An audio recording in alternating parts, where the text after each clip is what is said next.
Olá pessoal, sejam bem-vindos em mais uma aula da disciplina de Estatística Matemática.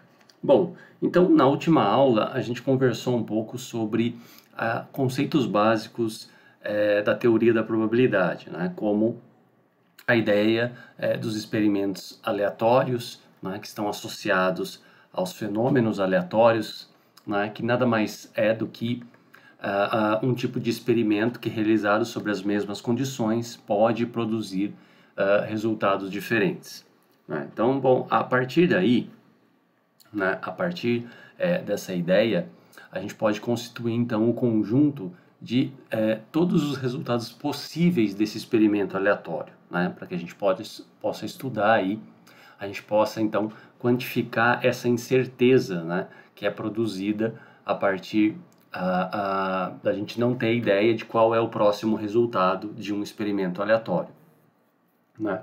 Bom, então, nesse sentido, né, esse conjunto, né, de todos os possíveis resultados é chamado de espaço amostral, e o espaço amostral ele pode ser único, ele pode ser único para alguns casos, mas porém a propriedade da unicidade não é uma garantia, né? A gente também observa que ele pode ser finito ou infinito, né? Pode ser inumerável e não enumerável, tá? Bom, mas na verdade o que nós temos interesse é nos subconjuntos desse espaço amostral, que nós chamamos aqui, dentro da teoria da probabilidade, de eventos, né? Então, e é em cima desses subconjuntos que a gente vai tentar agora atribuir probabilidades, né? E a gente vai tentar verificar então se é possível a gente está associando então probabilidades, né, por meio de para todos os subconjuntos desse espaço amostral, né, que é constituído então pelos resultados do nosso experimento aleatório, tá? Então a gente vai iniciar essa aula com um experimento, né? Então a gente tem um experimento aleatório 1 que é o seguinte: é a gente selecionar então ao acaso um ponto, né, do círculo de raio 1 centrado na origem, tá?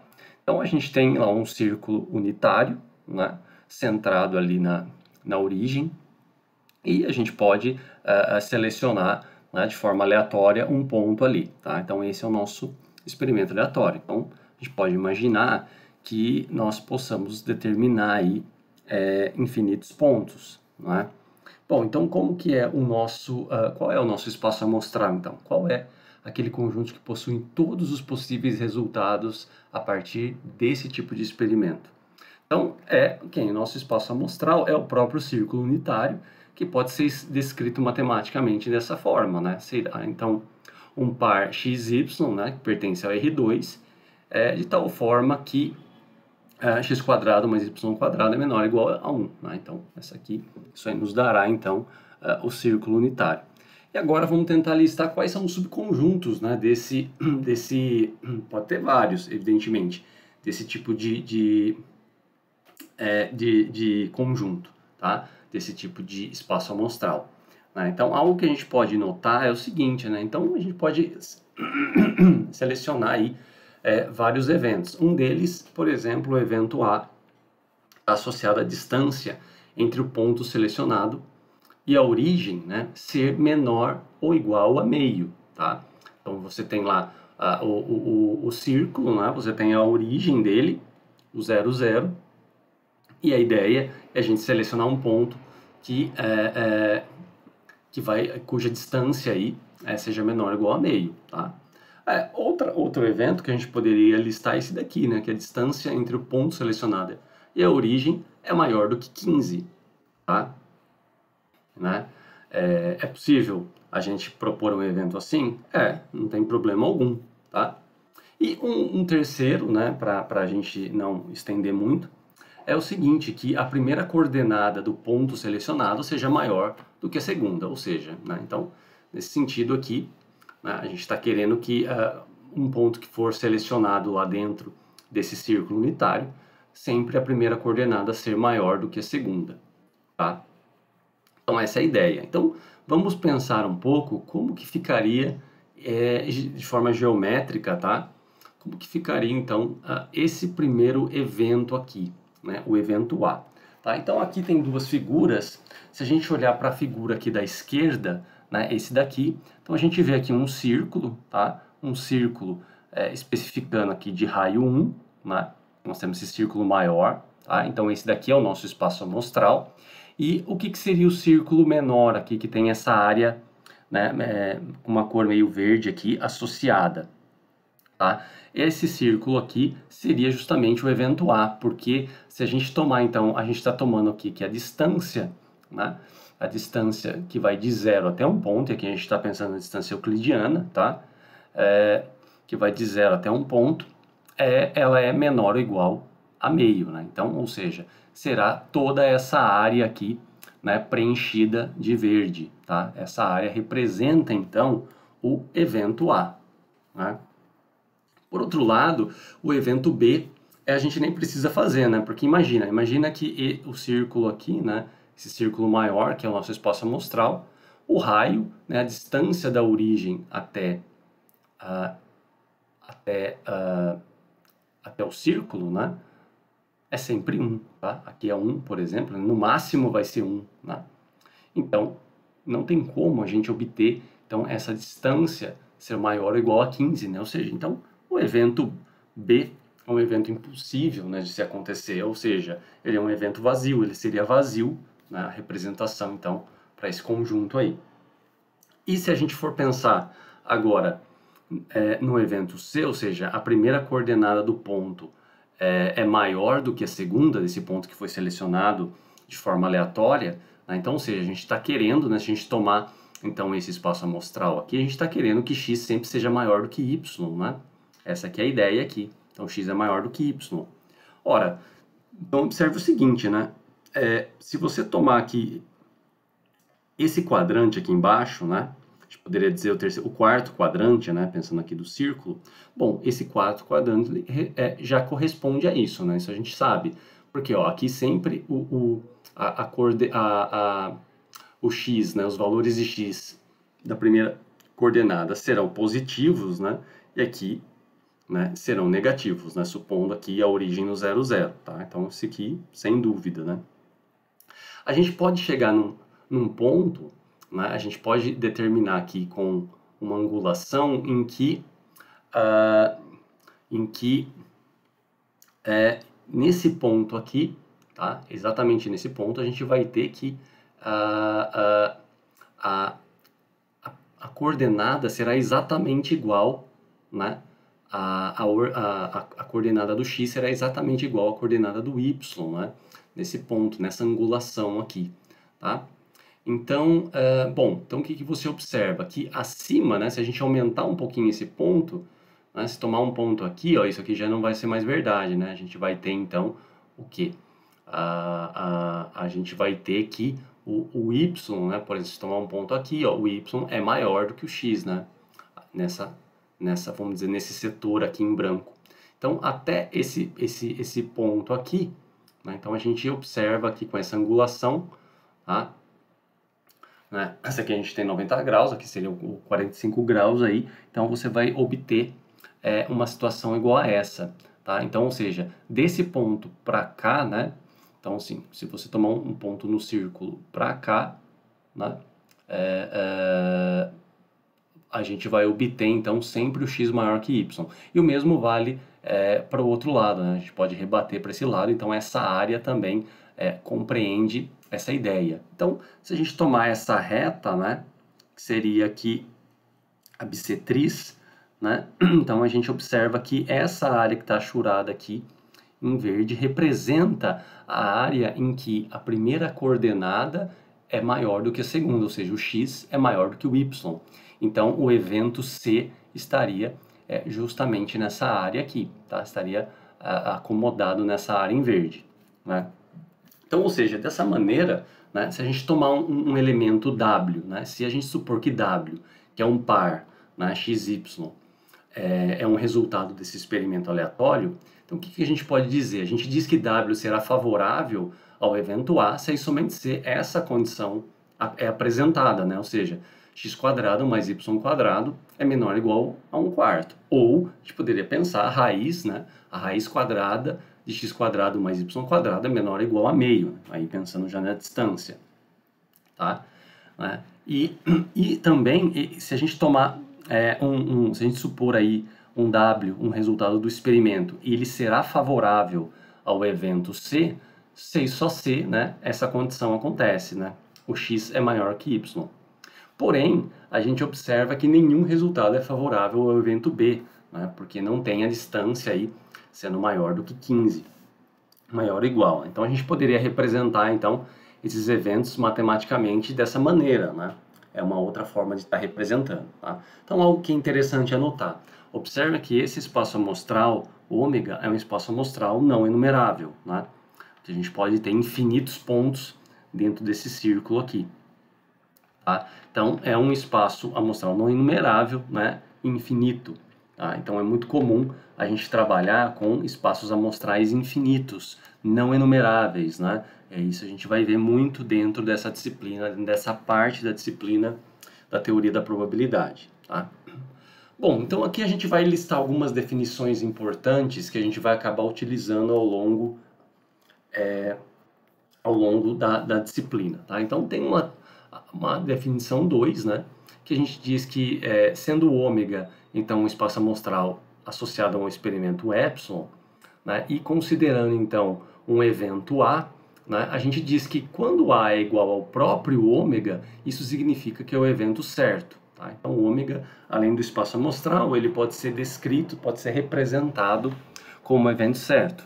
Por outro lado, né, o evento, o símbolo do vazio, né, é também conhecido aí dentro da teoria da probabilidade como um evento impossível, que estaria associado àquele evento B, né, que nós vimos no exemplo anterior. Tá? Então seria o evento impossível, ou seja, aquele que nunca ocorre. Né? Tá? E, consequentemente, a gente pode dizer que se W é um elemento desse espaço amostral, ou seja, é um resultado possível do experimento aleatório, né? E a gente tem, então, que nesse espaço amostral o único elemento é W, então a gente diz que esse espaço amostral é elementar. Tá? Então, umas definições básicas aí, só para a gente situar. Né? Existe também uma definição 3 que é muito interessante e a gente vai utilizar muito, que é a ideia de uma partição. Né? Então, um espaço amostral ele pode ser particionado.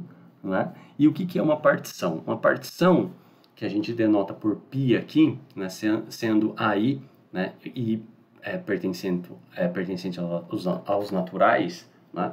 Nada mais é do que uma coleção de eventos, ou seja, então é um subconjunto de ômega, né, que vai satisfazer essas duas propriedades aqui, tá? Ou seja, esses AIs aí, né, esses eventos são disjuntos 2 a 2, né, ou seja, são mutuamente exclusivos, né, a interseção entre eles é vazia, e a gente observa que a união, então, a união que pode ser aqui finita ou infinita, tá, pessoal?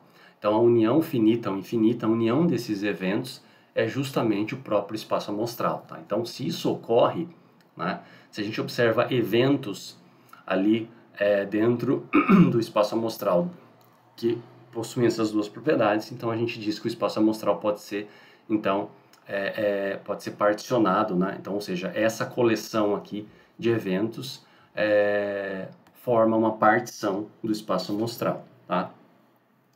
Então, né, aqui é mais ou menos isso que eu acabei dizendo, né, que se os eventos então de uma partição são mutuamente exclusivos e cobrem todo o espaço amostral. Né? E então, o que a gente pode tirar então de uma ideia a partir disso? Né? Que se cada elemento então de W e a gente pode observar o seguinte, então W, né, é um resultado possível do espaço amostral, né, e se a gente tem então uma coleção de eventos, então isso significa que esse W pertence a e somente a um dos eventos aí dessa partição, tá? Então teria como pertencer a mais do que um, né, porque a interseção entre eles é vazia, né? Bom, então aqui tem um exemplinho, né, só para a gente dar uma ideia. da partição. Imagina um espaço amostral simples, né, que é constituído pelos valores aí 1, 2, 3 e 4, e considere então dois eventos, A1 e A2, nas quais são eventos de ômega, tá? Então, A1 sendo 1, 2, 3 e o A2 um evento elementar, né, sendo constituído somente do ponto 4. Né? Então a gente pergunta, A1 e A2 formam uma partição do espaço amostral? Então a resposta é sim, né? A gente pode observar nessa imagem, né, sendo esse retângulo aqui o espaço amostral, a gente pode ter então um A1 aqui e o A2 ser um único ponto aqui. Tá? Então a gente observa que se a gente tomar um W, né, então por exemplo, se cada um desses valores for um W1, W2, W3, W4, né, e aqui for um W5, tá, são todos os valores, a gente tem W1 a W4, né, são todos os elementos do espaço amostral, todos os resultados, né, e então a gente observa o seguinte, se a gente tomar um elemento do espaço amostral, ele vai pertencer, né, a um único evento. Tá? Então a gente observa que a propriedade aí, que esses dois eventos formam uma partição, porque a interseção deles é vazia e a união deles nos dá todo o espaço amostral. Tá? Então, nesse sentido, a pergunta que fica para vocês pensarem é a seguinte: se a gente tomar, então, imagina agora que o nosso espaço amostral é os números reais, né? Então, o espaço amostral é a própria reta real. Tá? Então, se a gente tomar a coleção de intervalos, né, formado em que cada evento, tá? Cada evento desse espaço amostral é constituído desse intervalo n mais 1, em que n é um inteiro, né? Então a gente pode considerar que a partição, que isso é uma partição dos números reais, né? Ou seja, essa coleção, né? Vamos pegar aqui esses ANs aqui, seria uma coleção de intervalos, né? Ou de eventos aí, se eu chamar assim, né? Que constituiria uma partição. Né? Então, se vocês observarem aqui, vocês vão chegar à conclusão que sim, né? Que a união deles nos daria toda a reta e que a interseção entre eles é vazia, né? Não teria valores em comum, pontos em comum aí entre esses intervalos. Né? Então, é uma ideia que nós utilizamos muito, principalmente para algumas propriedades da teoria da probabilidade, aí nessa parte inicial a gente acaba utilizando. Né? Bom, pessoal, então agora aqui, né, dadas essas definições, dada a ideia do que é um experimento aleatório, né, que ele pode ser um experimento aleatório que produz, então, espaços amostrais enumeráveis e não enumeráveis, a ideia é o seguinte, né, a essa altura a gente pode pensar a que eventos a gente vai atribuir probabilidade. Então é uma pergunta que a gente pode fazer.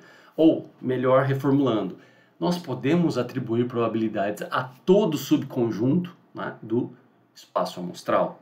Essa é a pergunta, tá? É possível isso?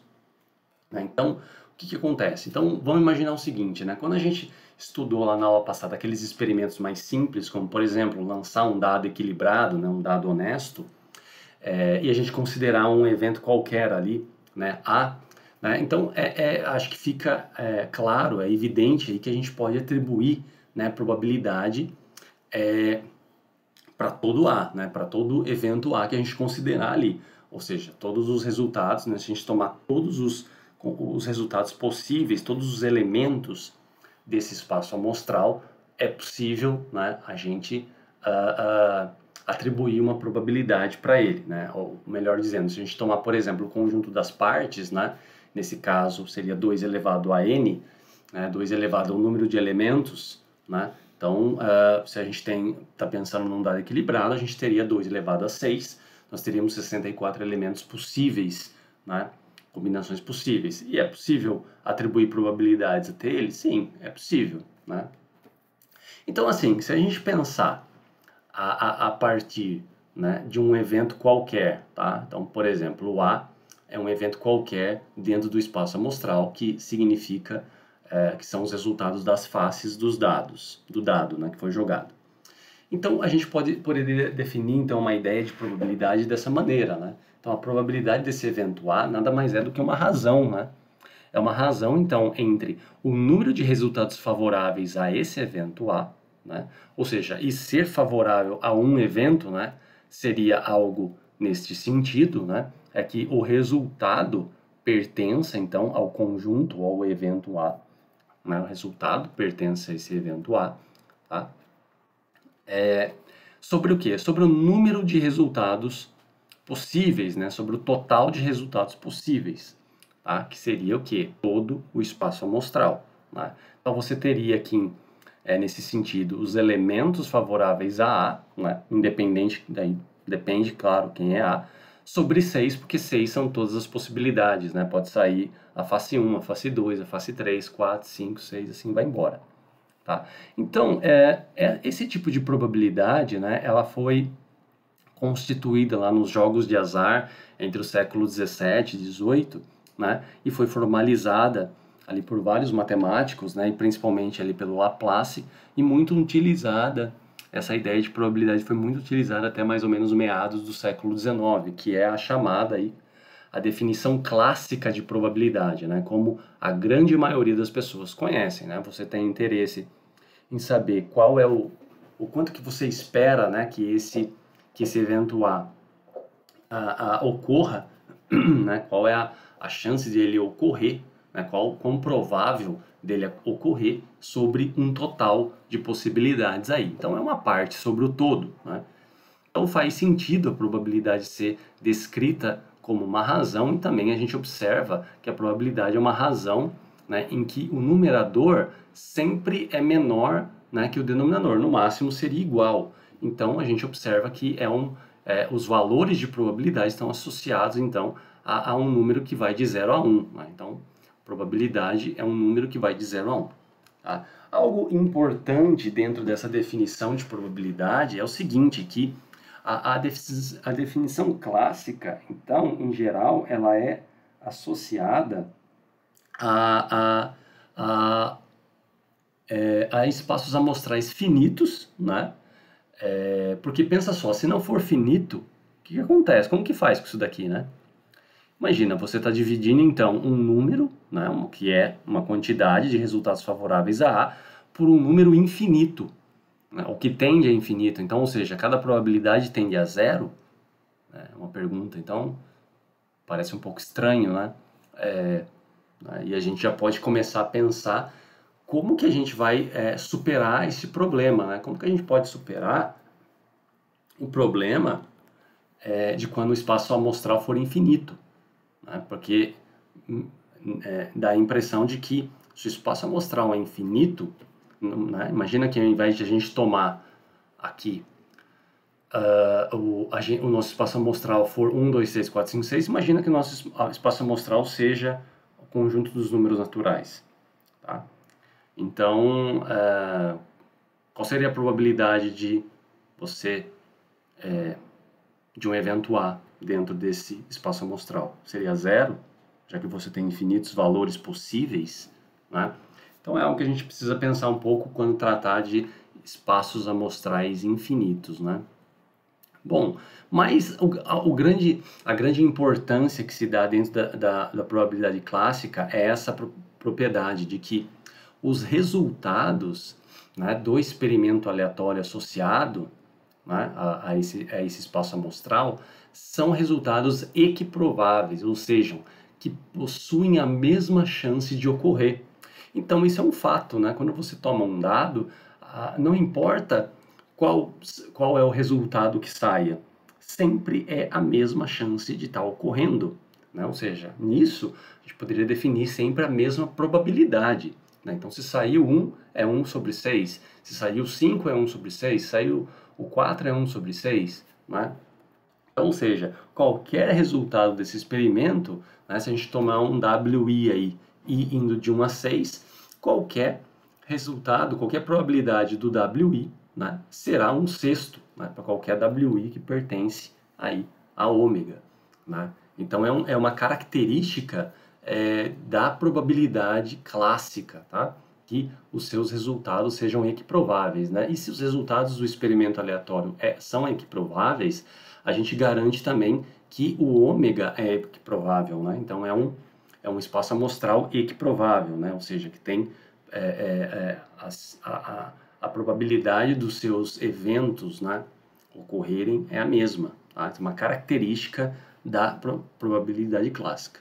Bom, alguém pode se questionar, e quando isso não acontecer? Quando os resultados não forem equiprováveis? Bom, aí a gente não está mais na probabilidade clássica, tá? A gente estaria numa outra interpretação, numa outra definição de probabilidade, né? Mas agora vamos pensar num outro experimento, num experimento um pouco mais complexo, né, do que somente a gente imaginar aí a questão de lançar um dado, como é o caso do experimento 1, né, em que o nosso espaço amostral, né, era o círculo unitário, em que, né, cada par aqui, né, então W, cada resultado do experimento aleatório é um par XY, né, que pertence aos reais, sob essa condição aqui, né? Beleza. Então, vamos pensar o seguinte, tá? Então, como que a gente pode imaginar agora, definir uma probabilidade, né, dentro desse experimento aí, né? Porque a gente observa que esse espaço amostral já não é enumerável, né? Ele não é enumerável, certo? Você tem infinitos pontos ali dentro. Por quê? E justamente esse espaço amostral, né? Se a gente pegar lá o círculo, vamos só pegar o círculo, voltar aqui no círculo para a gente ver geometricamente. Então, se a gente imaginar esse círculo aqui, né, de raio 1, né, o que é isso na verdade? A gente está pensando no que aqui quando a gente imagina? Ora, a gente está pensando se tem um ponto aqui, se tem outro ponto aqui, se tem um ponto aqui, ponto aqui, ponto aqui, se tem infinitos pontos, né? Então, se você tomar todos os pontos aqui, daria o quê? Daria a área desse círculo, né? Então, a gente pode pensar, então, na interpretação, né, a probabilidade, nesse caso, né, associada a esse espaço amostral, a probabilidade dos eventos desse espaço amostral, que por sua vez está associado ao experimento aleatório, poderia ser definida, então, como áreas, né? E a gente poderia dizer que dois eventos, então, têm a mesma probabilidade se e somente se eles possuem a mesma área, tá? Né? Eles possuem a mesma área, então. É claro que um W aí, que é um par, né, se ele ocorrer, ele é favorável a um certo evento que vai estar cobrindo uma certa área, tá? Né? Então, assim, a gente poderia definir o seguinte, né, que dado, então, um evento, né, que está contido em um subconjunto de ômega, a probabilidade, então, de A, né, é que, então, é a área de A, né, dividido pela área de ômega, tá? Então, ou seja, é ainda uma parte sobre um todo, né? A gente está pensando um pouco lá na ideia da definição clássica, mas agora aqui a gente está trabalhando com áreas, né? A gente observa que o espaço amostral ele não é equiprovável, né? A gente pode ter áreas de tamanhos diferentes, né, áreas com valores diferentes, né? Então, então a gente não necessariamente teria que, por exemplo, se a gente tomar duas áreas A e B, né, eles têm a mesma probabilidade, né? Teria se as áreas fossem de mesmo tamanho, né? Se fossem iguais, tá? Então, como que isso fica, né? A gente poderia reduzir, então, essa razão dessa maneira, né? Então, é a área de A dividido por π. Por que por π? Porque quem é a área de ômega de todo o espaço amostral, né? A área de ômega é a área do círculo. E como o círculo é unitário, né? Então, a gente tem que a área de ômega é igual a π. Então, ou seja, basta, na verdade, a gente estudar quem é a área de A, né? Então, a gente tem que garantir que essa área esteja bem definida.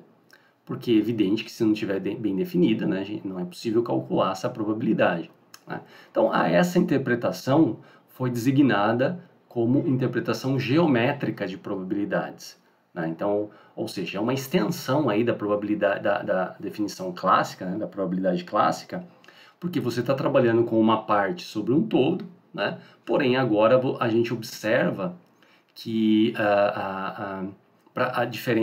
a gente pode ter diferentes áreas, né? E, consequentemente, diferentes probabilidades associadas, né? Então, o espaço amostral, né? Os eventos do espaço amostral não necessariamente possuem a mesma chance de ocorrência, tá? Mais uma coisa, uma pergunta ainda que fica, é o seguinte: né? Que a gente sabe? Que nem todo subconjunto de ômega, então, tem uma área bem definida, tá? Nem sempre é possível definir aí uma área nesse contexto e, consequentemente, nem todo o espaço amostral, então, vai ter uma probabilidade, porque se a gente não conseguir ter uma área bem definida para o evento A, consequentemente, não existe a probabilidade do A, né? Certo? Que depende exclusivamente desta área, tá? Então, assim, esse fato não é um fato simples de mostrar, tá? Mas é algo que sabe-se, né? Dentro da teoria da probabilidade. Por quê? Porque a teoria da probabilidade, a gente poderia dizer que ela é nada mais do que talvez um caso particular dentro da teoria da medida, né? Então, a probabilidade é vista, né, como uma medida, tá? Então, de fato, isso é verdade, né? Nem todo subconjunto de ômega tem uma área bem definida, porque lá na teoria da medida existe um teorema, então, tá? Que vai nos garantir que não se pode definir, então, uma probabilidade de A, né? Para todo evento A, tá? Não se pode fazer isso, né? Porque é, existem, então, existem, então, subconjuntos, né, ou eventos desse espaço amostral cuja área não estará bem definida, tá? Mas assim, esses subconjuntos na prática não vai tanto nos influenciar, né?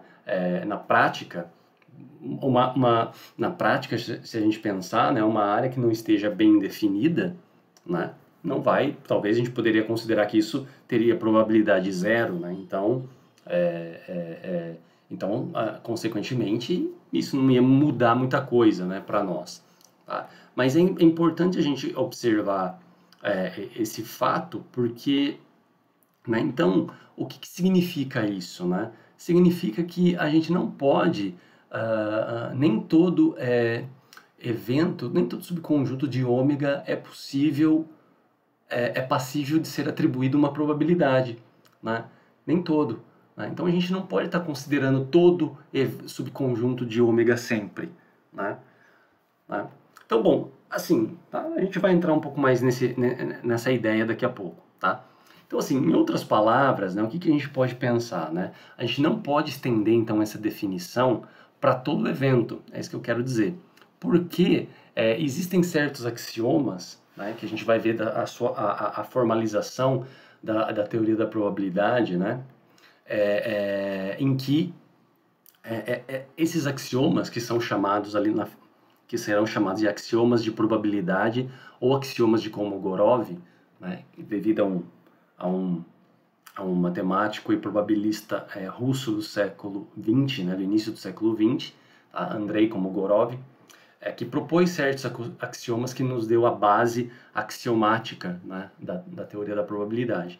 Tá? Então a gente vai observar que esses axiomas não satisfazem, né, todos os subconjuntos de ômega, né?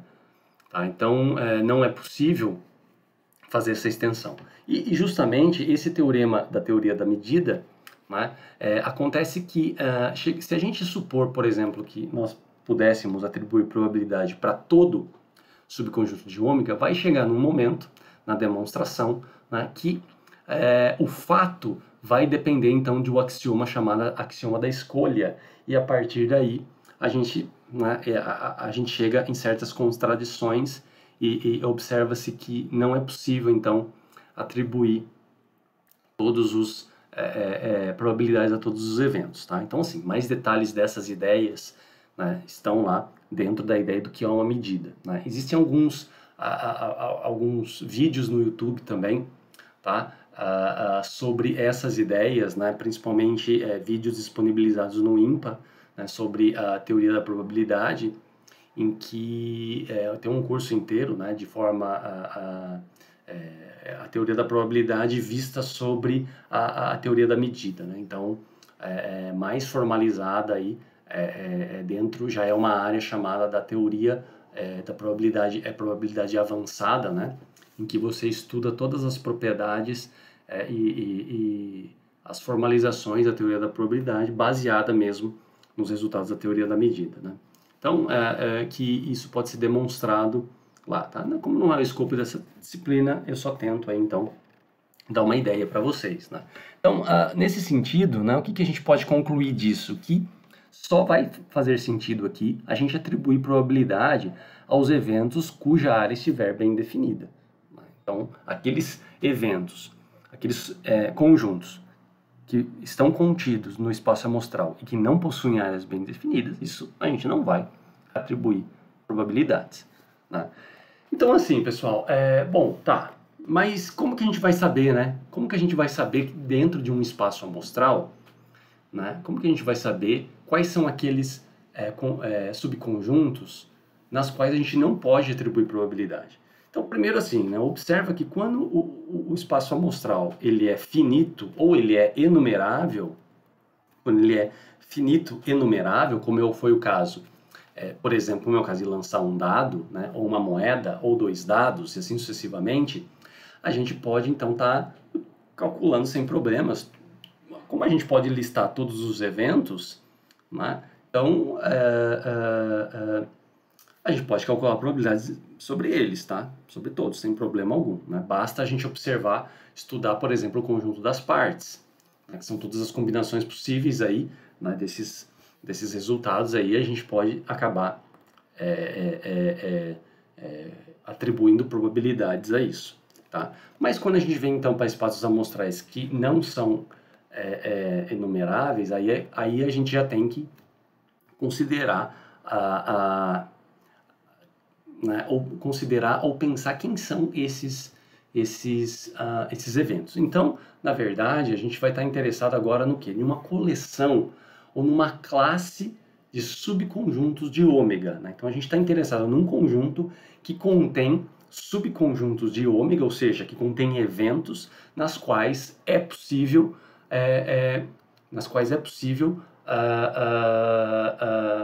atribuir a probabilidade. Assim, a gente pode desenvolver a teoria da probabilidade baseado, então, em cima dessa classe de eventos e não para qualquer evento de ômega, tá? Né? Então, é isso que a gente vai tentar pensar agora. Então, então é natural, né, num primeiro momento, a gente imaginar então, que essa classe ou essa coleção de eventos, né, ou subconjuntos de ômega que a gente vai atribuir probabilidades, possa ter certas propriedades básicas aí, tá? Intuitivas, né? Como, por exemplo, será que faria sentido, né, por exemplo? Então, a gente vai indicar essa classe por essa letra F aqui, esse F estilizado aqui, né? Então, F aqui é a classe de eventos, tá, de ômega, ou a classe, ou a coleção de subconjuntos, né? E a gente vai tentar listar algumas. Então, primeiro, uma propriedade interessante, né, que poderia ter é que o espaço amostral, ou seja, o evento certo, pertence a essa coleção, né? Então, de fato, né, o que seria o espaço amostral? Seria o evento certo. Então, o evento certo, né, aquele que sempre ocorre, né, talvez faz sentido estar nessa classe aí de eventos, porque assim a gente poderia definir depois a probabilidade desse evento certo ocorrer ser 1, né? Então, ou seja, qual que é a probabilidade do evento certo ocorrer, né? Do espaço próprio, de todo o espaço amostral ocorrer? É 1. Se você tomar um evento, né, pensa lá no exemplo do círculo, um evento cuja esse evento A é o círculo unitário, qual é a probabilidade de A ocorrer? 1, certo? Então, faz sentido que essa coleção de conjuntos, né, essa coleção de subconjuntos, contenha o espaço amostral. Nesse sentido, a gente pode pensar também o seguinte, uma outra propriedade que seria interessante essa coleção ter seria esse daqui, né? Então, se a gente tem um evento A, né, se existe um evento A que pertence a essa coleção, então o seu complementar também pertence, né? Então, isso é algo interessante também, intuitivo que exista, né? Por quê? Porque assim a gente pode definir a probabilidade de A, né? E também a do seu complementar. Se a gente tem a probabilidade de um evento, é possível obter a probabilidade do complementar desse evento, né? Então, a gente poderia pensar no complemento nesse sentido. A probabilidade, então, do complementar de A é 1 menos a probabilidade, né, do evento A, pensando que probabilidade é um número entre 0 e 1. Né? Então, assim, imagina um evento, ó, qual é a probabilidade de chover amanhã? Né? Então, tá, tudo bem. Então, aí, calcular é outra questão.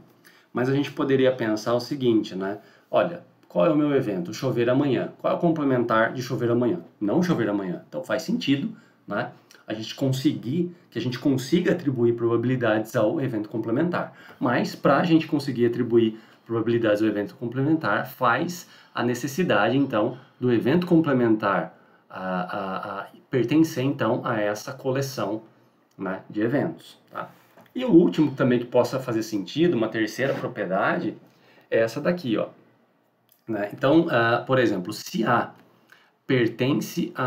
gente tem um evento A que pertence essa coleção e um evento B que também pertença, então faz sentido que a união pertença, né? Então a união entre esses dois possa pertencer. E assim, se isso for verdade, né, se a gente garantir isso, então a gente pode atribuir não somente probabilidades A e B, porque ambos pertencem a essa coleção. Tá? Lembra que essa coleção é uma coleção de eventos nas quais é possível atribuir probabilidades. Né? Então a gente pode garantir que a união entre eles também possua. Né? Então a união entre eles também possua probabilidade. Né? Então, veja bem, né? Se a gente tomar aquele exemplo, quando a gente pensou na partição, né? Vamos voltar lá um pouquinho. Ó. A gente nesse exemplo 2, tá? Então você tem, vamos supor que A1, né, pertence a essa coleção e A2 também pertence. Tá? Bem, aqui é finito, mas é só um exemplo. E tudo bem, A1 e A2 forma-se uma partição. Tá? Então, como A1 pertence a essa coleção, então é possível atribuir a probabilidade do A1. Então, qual é a probabilidade do A1 ocorrer? Ora, é 3 em 4. Tá? Qual é a probabilidade do A2 ocorrer? É 1 em 4. Não é? Então, veja bem, se A pertence a essa coleção, se B pertence a essa coleção, né? Desculpa, B não. A1 pertence a essa coleção de eventos. A2 pertence a essa coleção de eventos, então é natural que a gente imagine que a união entre eles pertença, né? Nesse caso, o que daria a união de A1 com A2? Seria o próprio espaço amostral. Né? Seria o próprio espaço amostral. Então, a probabilidade de A1 união com A2 seria a probabilidade do ômega, né? E o ômega pertencendo a essa coleção de eventos, né? A gente conseguiria calcular, então, a probabilidade. Então, assim, é interessante a gente também, além de ter dois eventos quaisquer, a gente conseguir calcular a probabilidade da união entre eles. Tá?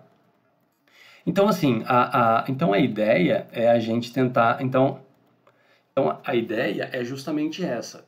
É a gente poder, então, né, a gente poder, então, construir, então, uma classe, uma coleção de subconjuntos de ômega ou de eventos de ômega, nas quais possa satisfazer essas três propriedades, em que o evento certo, o espaço amostral, pertença à classe, né? Se um evento A pertence a essa classe, então o complementar também pertence. Se dois eventos pertencem, então a união entre eles também pertence. Tá? E essa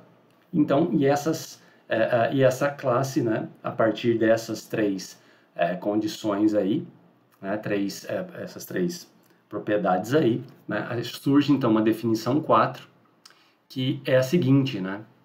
Essa classe, então, F é chamada de álgebra de eventos ou de conjuntos. Tá? Então, seja ômega em um conjunto não vazio, uma coleção F de subconjuntos de ômega satisfazendo A1, A2, A3 é chamada de álgebra de eventos. Tá, pessoal? Então, então a aula de hoje eram essas ideias. Né? A partir da próxima aula, a gente vai ver, então, como que a partir dessa definição, né? Como que a partir dessa definição a gente pode, então, tentar, sem perder a generalidade, estender isso para uma outra classe de eventos, que será a principal classe de eventos para a gente estar aí definindo probabilidades, né, para qualquer espaço amostral, independente se ele é enumerável, se ele é não enumerável, se ele é finito ou se ele é infinito. Tá ok, pessoal?